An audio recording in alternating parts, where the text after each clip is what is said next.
ठरलं तर मग मालिकेच्या येणाऱ्या भागामध्ये अतिशय वळण घेणारा ट्विस्ट आपल्याला बघावयास मिळणार आहे. त्यामध्ये आता साक्षीच्या प्रेमात आंधळा होऊन अर्जुनच्या कामाचा राजीनामा देऊन जेव्हा चैतन्य पुन्हा साक्षीच्या घरी येतो, त्यावेळेस आता दरवाजाच्या आड येताच आतमध्ये श्रीपत, नागराज आणि साक्षीची बैठक बसलेली असताना लगेच चैतन्यला मोठा धक्का बसतो आणि दरवाजाच्या आडून आता चैतन्य त्यांचे सर्व बोलणे ऐकू लागतो.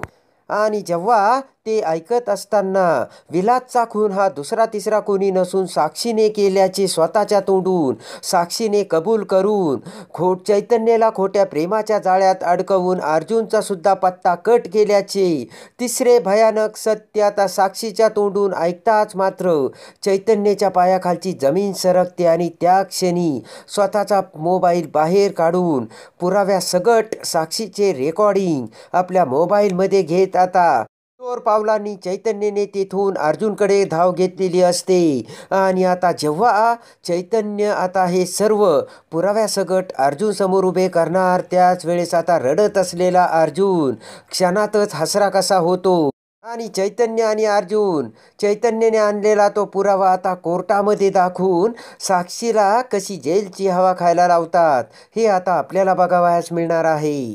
आणि जेव्हा आता चैतन्य दरवाजाच्या आडून ते बोलणे ऐकत असतो, त्यावेळेस आता दारूच्या नशेत महिपतने सुद्धा विलासचा खून साक्षीनेच केल्याची कबूल केलेली असते. आणि आता चैतन्य गडकरीला आपण प्रेमाच्या सापळ्यात अडकवले आणि अर्जुनचा हात तोडला हे महिपतचे बोलणे आता चैतन्याने त्याच्या मोबाईलमध्ये रेकॉर्ड करून आता भयानक सत्य चैतन्यासमोर आलेले असते. तेव्हा आता एकाच वेळेस महिपत आणि साक्षीचा खोटारडा चेहरा आता चैतन्यासमोर आलेला असतो. आणि आता या सर्वांना कोर्टामध्ये कायमची जन्माची अद्दल घडून अर्जुन कसे पुन्हा साक्षी आणि महिपतचा पर्दाफाश करतो हे आता आपल्याला बघावयास मिळणार आहे. इकडे आता अर्जुनला चैतन्याने रागाने त्याच्या घरून जायचे सांगितल्यानंतर साक्षी आज आपल्यापेक्षा चैतन्याच्या नजरेत ही मोठी झाली आणि आपला मित्र आपल्यापासून कायमचा तुटला लक्षात येताच रागाने आता अर्जुन हा भरल्या डोळ्यांनी तिथून निघून गेलेला असतो. आणि आता इकडे साक्षी खूप खुश झालेली असते आणि अखेर आपण चैतन्याला प्रेमाच्या जाळ्यात अडकून अर्जुनचा हातच तोडला असा आता साक्षी विचार करते. तर आता इकडे रागाने चैतन्याने अर्जुनला हाकलून दिलेले असते खरे, पण आपण रागाच्या भरात आपल्या मित्राला आपण हाकलून दिले ह्याचे आता चैतन्याला वाईट वाटत असते. पण आता इकडे साक्षी ही चैतन्याची समजूत घालते आणि म्हणते की अर्जुनचा राग आता थंड होऊ दे, तोपर्यंत तू त्याच्याशी काही बोलू नको. आणि चैतन्याला जेवू घालून आता साक्षीने चैतन्याला झोपवलेले असते. त्यानंतर आता रात्री 1:30 वाजता साक्षी ही उठून महिपतला कॉल करते आणि म्हणते की अण्णा, आपलं काम झालं आणि जो अर्जुन तुम्हाला भर कोर्टात त्यांनी तुम्हाला अपमान करून तोंडावर पाडलं होतं ना, त्या अर्जुनचा मी उजवा हात तोडला आणि आज मी चैतन्याला खोट्या प्रेमाच्या जाळ्यात तर अडकवले, पण स्वतः अर्जुनने आम्हाला एकमेकांच्या मिठीत बघितलं आणि त्यानंतर मात्र अर्जुनची काय अवस्था झाली ना हे तुम्हाला सांगावयास नको अण्णा. आणि एवढंच नाही तर चैतन्याने बोट करून अर्जुनला चक्क त्याच्या घरातून हाकलून लावलं. तेव्हा आता अण्णा खूप खुश झालेला असतो. अण्णा म्हणतो की वा पुरी, आज तू माझं नाव कमावलंस आणि आज खरीच तू माझी मुलगी शोभते. साक्षी म्हणते की आता अर्जुन आणि चैतन्य दोघेही एकमेकांपासून वेगळे झाले. तेव्हा आता कोर्टामध्ये अर्जुन आता एकटा पडणार आणि आता चैतन्याने हातही काढून घेतलाय. आणि बघा आता उद्या मी चैतन्याला राजीनामा सुद्धा द्यायला लावते. साक्षी म्हणते आता आपल्याला पुढचा डाव टाकायचा आहे. आता अर्जुनने एका वेळेस त्याचा खूप महत्त्वाचा मित्र गमावल्यामुळे अर्जुन हा खचलेला आहे आणि त्याचे केसवरचे लक्ष आता डायव्हर्ट झालेले आहे. तेव्हा आताच आपण अचूक डाव टाकून आपली केस स्ट्रॉंग करायची आणि रविराजांना पुन्हा मोठा पुरावा मिळवायला लावून आपण लगेचच या केसमधून सुटका करून घ्यायची. मैपत म्हणतो, वा साक्षी, काय तू तीर चालवलास आणि त्या अर्जुनने मला तोंडावर आपटवले होते, त्याचा बदला घेतला. साक्षी म्हणते, एवढंच नाही तर केसचा निकाल ज्या दिवशी आपल्या बाजूने लागेल ना, त्यावेळेस त्या चैतन्य गडकरीच्या तोंडावरती सुद्धा मी खोट्या प्रेमाचे शिंतोडे उडवणार आहे. आणि मग कोण चैतन्य गडकरी आणि कोण अर्जुन सुभेदार, त्यांचे धाबे दणानून टाकणार आहोत आपण. तेव्हा अण्णा खूप हसत खुश झालेले असतात. ज्या वेळेस केसचा निकाल माझ्या बाजूने लागेल ना, त्यावेळेस दुधातून माशी कशी काढतो तसे अलगद मी चैतन्याला उचलून बाजूला फेकेल, असे आता साक्षीने महिपतला सांगितलेले असते.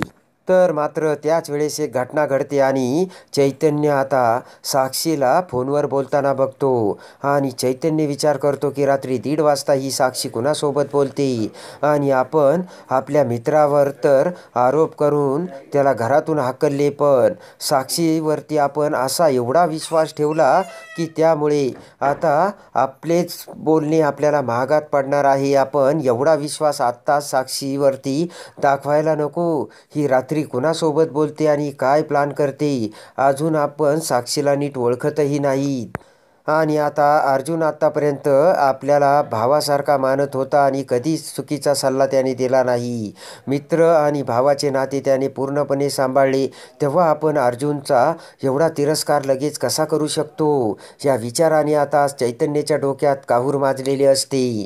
तर आता दुसऱ्या दिवशी आपले काम झाल्याचे बघून साक्षी ही चैतन्याच्या घरचा निरोप घेऊन तेथून तिच्या घरी निघून जाते. तर इकडे चैतन्य मात्र विचारात पडतो. तर आता साक्षी खरंच आपल्यावर प्रेम करते असे आता एक मन चैतन्याचे सांगत असते. आता चैतन्य विचार करतो की आपण आता जर अर्जुन सोबत काम केलं तर आता अर्जुनचा आपल्यावरचा उगाच संशय वाढेल, त्यापेक्षा आता आपण अर्जुनकडे जाऊन राजीनामा दिलेलाच बरा, असा विचार करून आता चैतन्य हा अर्जुनकडे येतो. आणि लगेचच साक्षीच्या प्रेमासाठी आता लगेच चैतन्य हा त्याचा राजीनामा अर्जुनसमोर ठेवतो. तर आता सायलीसुद्धा चैतन्याला समजावू लागते, पण चैतन्य म्हणतो की माझं साक्षीवरती प्रेम आहे आणि उगाचच आमच्या मध्ये अजून भांडण व्हायला नको, आणि अर्जुनला आता कामावरती अजूनच माझा संशय वाढेल, तेव्हा मी राजीनामा देत आहे, असे म्हणत आता चैतन्य रागाने तिथून निघून आलेला असतो. तर अर्जुनला मोठा धक्का बसून खऱ्या अर्थाने अर्जुनच्या पायाखालची जमीन सरकलेली असते. इकडे आता विचार करून चैतन्य हा साक्षीच्या घरी जायला निघतो. त्याला आता साक्षीची भेट घ्यावायची असते आणि त्या क्षणी तो आता अण्णाच्या दरवाजाजवळ येतो. तर आतमध्ये मात्र चैतन्यसमोर भयानक दृश्य आलेले असते आणि महिपत, नागराज आणि साक्षी तिघेही मैफिलीत बैठक बनून बसलेले असतात आणि सगळा प्लान एक्झिक्यूट करत असतात. तर आता दरवाजाच्या आड उभा राहून चैतन्य त्यांचे सगळे बोलणे ऐकू लागतो. तर लगेचच साक्षी म्हणते की बघितलं का अण्णा, कसा वाटला माझा डाव? मी त्या चैतन्याला खोट्या प्रेमाच्या जाळ्यात अडकून अर्जुनचा हातच तोडला आणि अर्जुनपासून चैतन्याला कायमचे बाजूला केले. मला तो केसमध्ये अडकवण्याचा प्रयत्न करत होतात का? तर लगेच महिपत म्हणतो की अगं साक्षी, विलासचा खून हा तू केला असे आता अर्जुनच्या बापाला सुद्धा कळायचे नाही आणि ह्या केसमधून तो कायमचा खल्लास होईल. तेव्हा लगेचच विलासचा खून साक्षीने केल्याचे सत्य अण्णाच्या तोंडून वदवताच लगेच चैतन्याला मोठा धक्का बसलेला असतो आणि एकाच वेळी चैतन्यासमोर 2 सत्य आलेले असतात. आपल्याला साक्षीने खोट्या प्रेमाच्या जाळ्यात अडकून अर्जुनसारख्या भावाला आपल्यापासून तोडले आणि विलासचा खून दुसरा तिसरा कोणी नसून तो साक्षीनेच केल्याचे सत्य आता चैतन्यासमोर येतात. चैतन्याच्या डोळ्यासमोर अंधाऱ्या येऊ लागतात आणि तसे चोर पावलांनी दबकत हळूच चैतन्य तेथून निघून सरळ आता अर्जुनकडे धाव घेतो. तर आता चैतन्य अर्जुनकडे येऊन आता हे 2 सत्य कसे त्याच्या मोबाईलच्या रेकॉर्डिंगमधून आता अर्जुनला दाखवतो हे बघण्यासाठी, आणि कोर्टात आता चैतन्य अर्जुन कसे साक्षीला तोंडावर आपटवतात आणि जेलची सजा खायला पाठवतात, हे बघण्यासाठी आपल्या चॅनलला लाईक करा, सबस्क्राईब करा.